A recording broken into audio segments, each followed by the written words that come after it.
Magandang gabi po, Luzon, Visayas at Mindanao.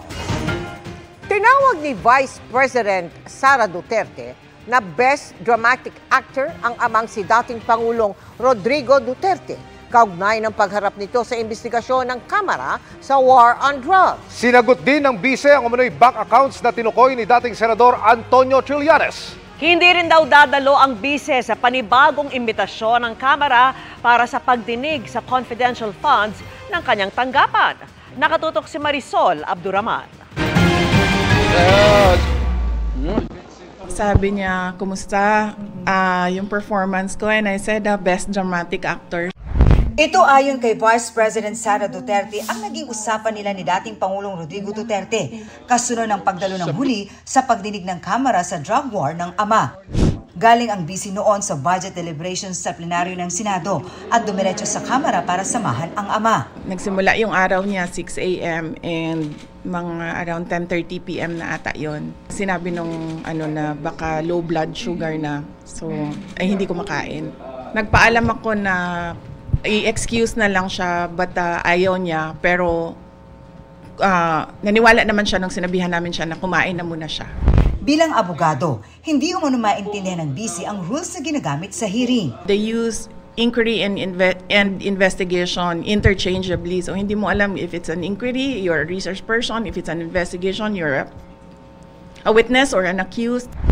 Wala pang tugon dyan ang Quad Committee ng Kamara. Sa hearing, muling inungkat ni dating Senador Antonio Trillanes ang umano'y bank accounts ng mga Duterte. Sabi ni Vice, isa-isa niyang pinuntahan lahat ng bangko at tinanong ang mga account na nakapangalan sa kanya. Tinatanong ko yung bangko, bakit may ganito? Sabi nila baka non-existent talaga yan na mga accounts. So, meron akong accounting even nung mga sinasabi nilang transactions, tinanong ko din yan sa bank. At kaugnay ng paglagda niya nang tanggapin ang iniabot invitation para sa hiwalay na pagdinig kaugnay ng OVP Confidential Fund. Sabi ni Vice, hindi raw siya dadalo sa invitation ng House Committee on Good Government and Accountability. Pero plano raw nilang magpadala ng sulat sa komite.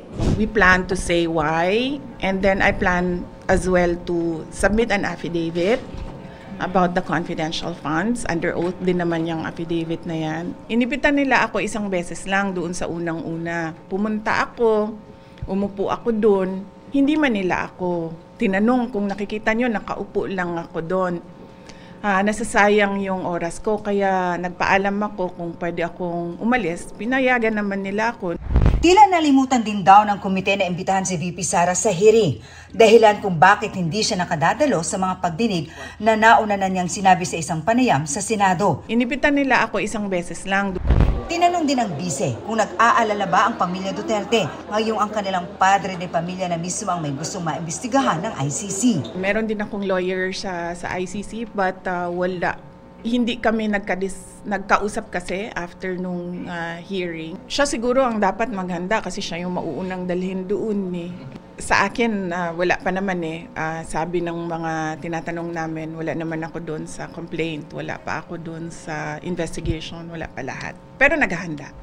Sa isang pahayag, sinabi ni House Committee on Good Government and Accountability Chairperson Representative Joel Chua na binigyan nila noon ng patas na oportunidad si VP Sara na linawin ang paggamit ng Office of the Vice President ng kanilang confidential fund at intelligence funds. Nilinaw din nito na nagpadala sila ng imbitasyon maging sa pangalawang hearing at tinanggihan naman ang mga sumunod pang mga pagdinig. Pag-aaralan daw ng komite ang isusumiting affidavit ni VP Sara, pero mas gugustuhin daw nilang humarap siya ng personal sa komite. Para sa GMA Integrated News, Marisol Abduraman. Nakatuto, 24 oras.